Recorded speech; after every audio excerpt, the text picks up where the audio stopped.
Yes students, very good morning. I am coming here. तो आप सभी लोगों को नमस्कार। तो आज हम बात कर रहे हैं एक नए टॉपिक पे। We are discussing about a new topic, rotation and revolution, जैसा कि बोर्ड पे आप देख रहे हैं। और ये मेरा पुराना वीडियो आपने देखा होगा अर्थ मूवमेंट्स के बारे में। तो अर्थ मूवमेंट्स को जब अपन डिस्कस करते हैं तो it is describe into two parts, दो भागों में उसको पढ़ते हैं। एक रोटेशन होता है और एक रेवोल्यूशन होता है। आप दोनों को ही बड़े आसान तरीके से आपको समझाने की कोशिश करेंगे। और चलिए शुरुआत करते हैं। तो सबसे पहले आप जब देखेंगे कि रोटेशन क्या है, रोटेशन की सिंपल डेफिनेशन आपकी बुक में क्या लिखी हुई है। रोटेशन की simple definition, the earth rotates around its axis. मैं लिख देता हूं यहां पर, अर्थ रोटेट्स अराउंड इट्स एक्सिस। और यहां पर क्या है, अर्थ रिवॉल्व्स अराउंड द सन।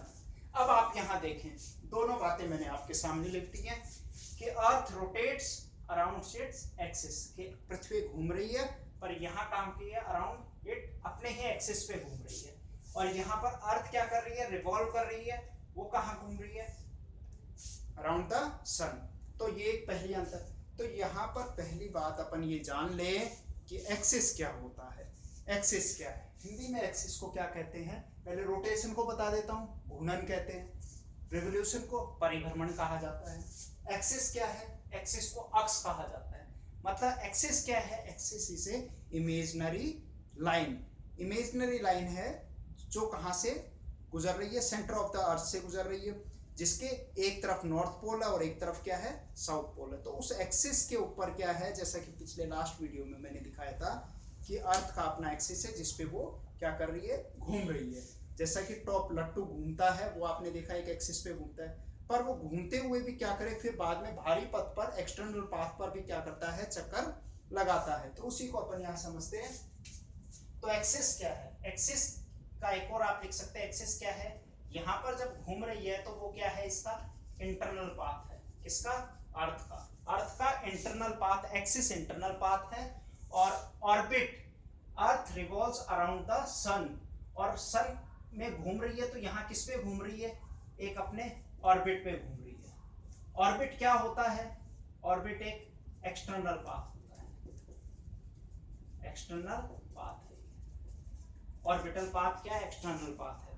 और एक्सटर्नल पाथ पे इलिप्टिकल घूम रही है, इलिप्टिकल घूम रही है, किसके चारों तरफ, रिवॉल्व कैसे कर रही है, ये भी आप लिख लीजिए। रिवॉल्व कैसे कर रही है, इलिप्टिकल कर रही है, दीर्घवृत्ताकार पथ में घूम रही है, इलिप्टिकल घूम रही है। किसके चारों तरफ, सन के चारों तरफ। ठीक है, इसके बारे में और डिटेल में आगे लेंगे। तो आगे अभी आपको क्लियर हुआ कि एक्सिस क्या है, एक इंटरनल इमेजिनरी लाइन है, इंटरनल पाथ पे अर्थ उसके चारों तरफ।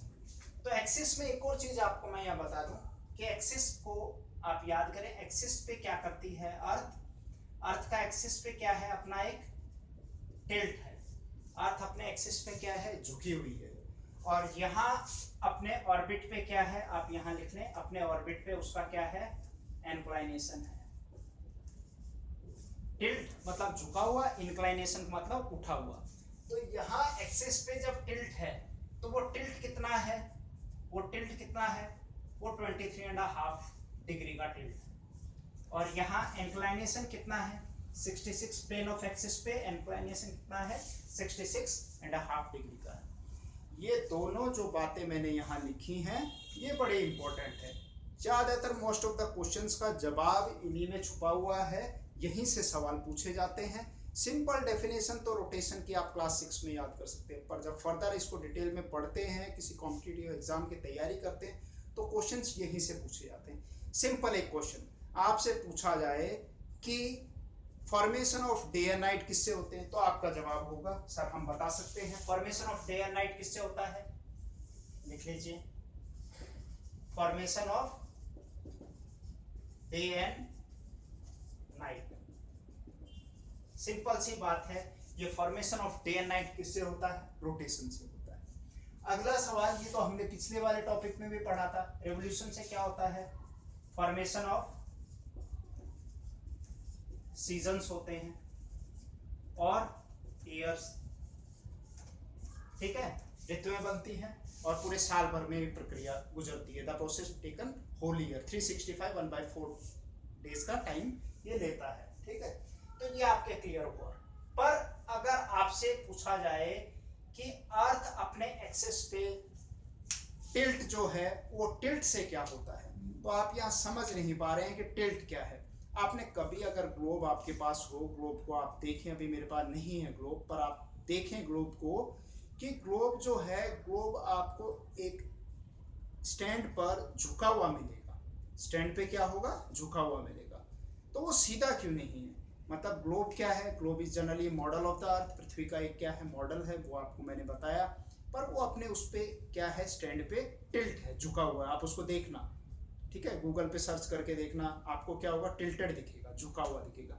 यानी कि अर्थ अपने इमेजिनरी एक्सिस पे क्या है, टिल्ट है, झुकी हुई है।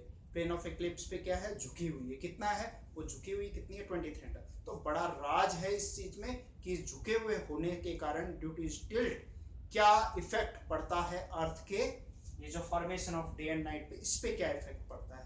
तो वो आप नोट कर लीजिए क्या इफेक्ट पड़ता है। तो आप देखें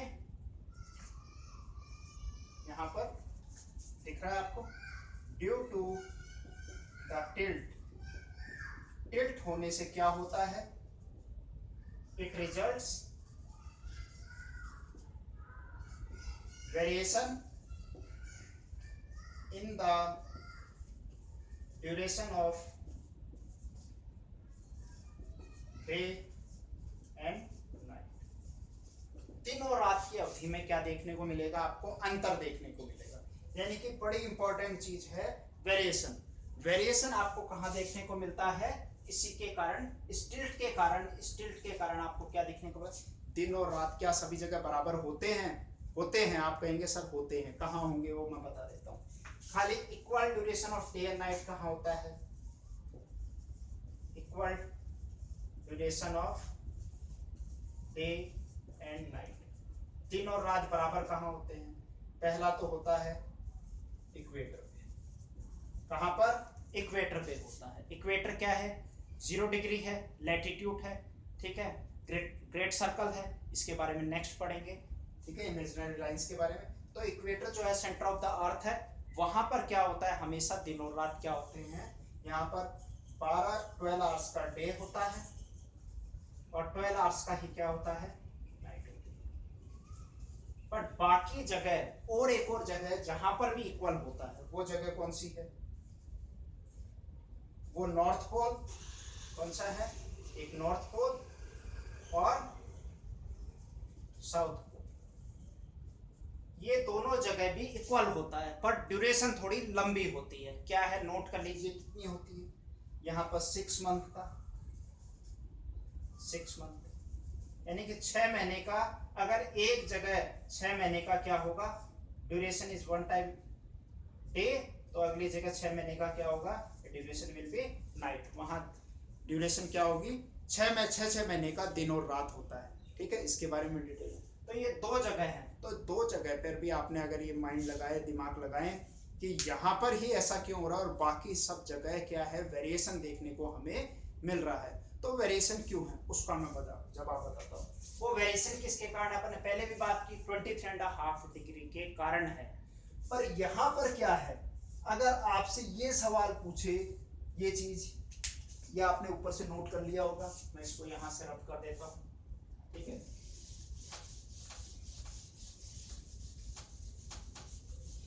यहाँ पर अपन देखें तो बात कर रहे थे कि वेरिएशन क्या है, वेरिएशन क्या है, अंतर है variation in day and night. दिन और रात के अंदर क्या है, वेरिएशन है, किसके कारण है, due to tilt of 23.5 degree, इस टिल्ट के कारण वेरिएशन है। बट अगर क्वेश्चन ये पूछा जाए, if the tilt become 0 degree और 90 डिग्री, तो क्या जवाब होगा आपका। अगर टिल्ट क्या हो जाए, but the tilt become 0 degree और 90 डिग्री, इस टिल्ट को आप क्या करें 0 डिग्री कर दें या 90 डिग्री कर दें तो क्या इफेक्ट होगा। तो आपका आंसर क्या होगा, आपका आंसर होगा यहाँ पर on the whole earth, on the whole earth, on the whole earth duration of day and night will be equal. सारी ही पृथ्वी पर, संपूर्ण पृथ्वी पर क्या होगा, दिन और रात की अवधि बराबर होगी। तो वो कौन से स्थान है, द प्लेसेस आर इक्वेटर, 12 घंटे का दिन 12 घंटे की रात हमेशा थ्रू आउट द ईयर होती है, पूरे साल भर होती है, क्योंकि 0 डिग्री लैटिट्यूड पे, इसकी 0 डिग्री लैटिट्यूड पे इसकी लोकेशन है। ये कितना है, ये 90 डिग्री नॉर्थ पोल पे है, 90 डिग्री नॉर्थ साउथ पे है। तो यहाँ क्या होता है, लॉन्गेस्ट ड्यूरेशन ऑफ डे होता है। यहाँ क्या है, इक्वल तो है, पर अगर क्वेश्चन आए कि longest duration of day and night equal होते हैं, बट कैसे होते हैं, लॉन्गेस्ट होते हैं, लॉन्गेस्ट ड्यूरेशन। तो आपका आंसर क्या होगा, तब आपका आंसर क्या होगा, north pole and south pole होगा। यहाँ लॉन्गेस्ट होते हैं, यहाँ पर भी इक्वल है, पर क्या है, छोटे हैं, 12 घंटे का दिन 12 घंटे की रात होती है। ये क्लियर हुआ। चलिए, अब आपके दिमाग में एक सवाल आ रहा होगा कि सर स्पीड क्या है, अर्थ के रोटेशन की स्पीड क्या है। बात करें स्पीड की, रोटेशन की स्पीड क्या है, स्पीड ऑफ रोटेशन क्या है, 1700 किलोमीटर्स पर आवर्स, ये अर्थ की रोटेशनल स्पीड है। और इसी तरीके से अगर मैं बात करूं रेवोल्यूशनल स्पीड क्या है, रेवोल्यूशनल स्पीड कितनी है, 1070 एक जीरो और लगाओ किलोमीटर पर आवर, यानी कि 1,07,000 किलोमीटर पर आवर। ये तो क्या है, रेवोल्यूशनल स्पीड है, और ये रोटेशनल स्पीड है। तो रेवोल्यूशनल स्पीड आप कितना हो गया, इसको कन्वर्ट करें, ये हो गया 29.72 किलोमीटर पर सेकेंड, यानी कि इस रफ्तार से पृथ्वी क्या कर रही है, मतलब 30 किलोमीटर 30 किलोमीटर पर सेकेंड की रफ्तार से जब घूम रही है, तब वो क्या करती है, 365 1/4 डेज, इतने दिनों में क्या करती है, पूरा चक्कर किसके, इट्स रिवॉल्व अराउंड द सन के पूरा चक्कर लगा पाती है, 365 1/4 डेज में चक्कर लगा पाती है पूरा, और इस स्पीड से घूम रही है। और यहाँ रोटेशन की स्पीड अगर देखें तो ये हो गए 0.472 किलोमीटर पर सेकंड की रफ्तार, इस रफ्तार 0.472, इसको क्या है, आप सेकंड से डिवाइड कर देंगे 3600 से, तो आपके पास कैलकुलेशन निकल आएगी। ये सेकंड्स में कन्वर्ट कर दिया, ये आवर्स में है और ये सेकंड्स में कन्वर्ट कर दिया। अब आपके पास अगला क्वेश्चन क्या है कि सर जो स्पीड है, रोटेशनल स्पीड है, उसका डायरेक्शन क्या है, किस रोटेशन अगर कर रही है अर्थ तो वो किस डायरेक्शन में कर रही है उसका। तो आप डायरेक्शन नोट कर लीजिए, रोटेशन का जो डायरेक्शन है वो डायरेक्शन क्या है, the direction is anti clockwise. It means earth rotates on its axis in anti clockwise direction. अभी सेंटेंस पूरा नहीं हुआ है। एंटी क्लॉकवाइज डायरेक्शन में घूम रही है, but in respect of north, किसके रेफरेंस में घूम रही है, नॉर्थ के रेफरेंस में घूम रही है। कि एंटी क्लॉकवाइज का मतलब आप बुक्स में और क्या लिखा होगा, और काउंटर क्लॉकवाइज, काउंटर क्लॉकवाइज घूम रही है। या फिर आप इसको एक और याद कर सकते हैं, डायरेक्शन अगर है तो वेस्ट टू ईस्ट, यानी कि अर्थ कैसे घूम रही है, वेस्ट टू ईस्ट घूम रही है। कैसे, west to east, in the respect of, और रेफरेंस ऑफ नॉर्थ, किसके रेफरेंस में, नॉर्थ के रेफरेंस में एंटी क्लॉकवाइज घूम रही है। क्योंकि हम कहां से देखें कि अर्थ हमें एंटी क्लॉकवाइज घूमती हुई दिखे, वो कहां से, नॉर्थ पोल से। नॉर्थ पोल के रेस्पेक्ट में वो देखेंगे तो वो कैसी एंटी क्लॉकवाइज दिखेगी, साउथ पोल से देखेंगे तो वो क्लॉकवाइज दिखाई देगी।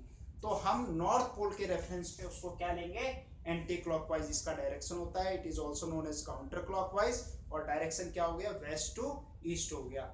बच्चों कभी आपने देखा होगा जब आप ट्रेन बड़ी फास्ट चल रही होती है, स्पीड में रहती है, और आप स्टेबल होते हैं, आप आउटर व्यू को देखते हैं विंडो से, तो आपको पेड़ वगैरह सब क्या है, ट्रीज सब क्या है, घूमते हुए दिखते हैं, मूवमेंट में दिखते हैं, ट्रेन मूवमेंट में है, आप स्टेबल हैं, और बाकी जो ऑब्जेक्ट्स हैं आपको क्या है, मूव करते हुए दिखते हैं। तो उसके पीछे कहीं ना कहीं इसी का कारण होता है। ठीक है, तो डायरेक्शन क्लियर हो गया, एंटी क्लॉकवाइज है, counter clockwise west to east. अब आप एक सवाल और पूछ सकते हैं कि सर एंटी क्लॉकवाइज है तो क्या सभी ग्रह, क्या all planets, it means all the 8 planets in our solar system rotates in the same direction, क्या उसी डायरेक्शन में घूम रहे हैं? तो जवाब है नो, नहीं घूम रहे हैं। कितने घूम रहे हैं लिख लीजिए, कितने घूम रहे हैं, ये नोट हो गया। सो आई एम रबिंग। चलिए नेक्स्ट, अगला क्वेश्चन क्या है, सवाल है कि anti clockwise, it means how many planets follows the anti-clockwise direction? It means write down 6 planets. 6 planets follows anti-clockwise direction. 6 planet कौन कौन से हैं? तो इससे बेटर अपन क्या करें, 2 प्लेनेट है वो याद कर लें जो एंटी क्लॉकवाइज नहीं घूम रहे हैं, बाकी सारे 6 घूम रहे हैं। तो वो 2 प्लेनेट्स कौन से हैं, यानी कि एंटी क्लॉकवाइज घूम रहे हैं या वेस्ट टू ईस्ट डायरेक्शन में घूम रहे हैं। तो वो 2 प्लेनेट कौन से हैं, ये लिखा मैंने, यूवी। यूवी आपने सुना है, यूवी रेज के बारे में सुना है, अल्ट्रावायलेट रेज सुना है, ठीक है, अल्ट्रावायलेट रेज सन से आते हैं। तो यूवी से ही अपन अपना यहाँ टिक बना लेते हैं, आप याद रखेंगे, U for Uranus or V for Venus. It means that 2 planets, these 2 planets, only these 2 planets follows clockwise direction. ये क्या कर रहे हैं, क्लॉकवाइज डायरेक्शन में घूम रहे हैं। तो इसको कैसे और समझे, देखिए आपसे मैं बच्चों सवाल पूछ सकता हूं कि अर्थ पर सनराइजेस कहाँ से होता है, सभी को पता है, सर ईस्ट से होता है, सेट कहाँ होता है, वेस्ट में होता है। पर आपको वीनस पे जाने का मौका मिले, वीनस बड़ा ब्यूटी प्लेनेट है, तो उस प्लेनेट पे अगर जाने का मौका मिले तो सनराइजेस कहाँ से होता हुआ दिखाई देगा। तो वीनस पे और यूरेनस पे आपको सनराइज कहाँ से होता हुआ दिखाई देगा, आपका आंसर होगा सनराइज फ्रॉम वेस्ट डायरेक्शन, और सनसेट कहां पर होगा, ईस्ट डायरेक्शन में, ईस्ट डायरेक्शन। समझ गए? तो ये मतलब ये 2 प्लैनेट्स को आप देख लें, यूरेनस और वीनस, ये दोनों प्लैनेट्स ही क्या है, यहाँ पर जो भी फेनोमेना होता है, प्रोसेस होता है, वो अर्थ से अलग होता है। यानी कि जो रेस्पेक्ट में 6 प्लैनेट है, रिमेनिंग 6 प्लैनेट्स हैं, वो अर्थ की तरह ही क्या कर रहे हैं, रोटेशन कर रहे हैं। डायरेक्शन क्या है, वेस्ट टू ईस्ट कर रहे हैं। और यहाँ पर ये क्या कर रहे हैं, तो ये क्लॉकवाइज डायरेक्शन में कर रहे हैं, तो इनका क्या डायरेक्शन हो गया, ये ईस्ट टू वेस्ट डायरेक्शन में घूम रहे हैं। चलिए इतना क्लियर हुआ, कोई डाउट नहीं, आगे चलते हैं। ठीक है, लिख लिया आपने, समझ गए? तो एंटी क्लॉकवाइज कितने घूम रहे हैं, 6 प्लेनेट घूम रहे हैं, वो एंटी क्लॉकवाइज मतलब अर्थ की जैसे ही घूम रहे हैं। और नहीं घूमने वाले जो क्लॉकवाइज घूम रहे हैं, ईस्ट टू वेस्ट डायरेक्शन में घूम रहे हैं, वो कौन से, Uranus and Venus following the clockwise direction. ठीक है। अब नेक्स्ट एक और क्वेश्चन यहाँ आपके पास पूछा जाता है कि सर अर्थ का जो रोटेशनल स्पीड हमने जानी 1700 किलोमीटर पर आवर से, टाइम टेकन कितना होता है, टाइम टेकन कि कितना टाइम लगता है रोटेशन में। तो आप सिंपली 24 आवर्स लिखते हैं, 24 आवर, आप इसको याद कर सके 23 आवर्स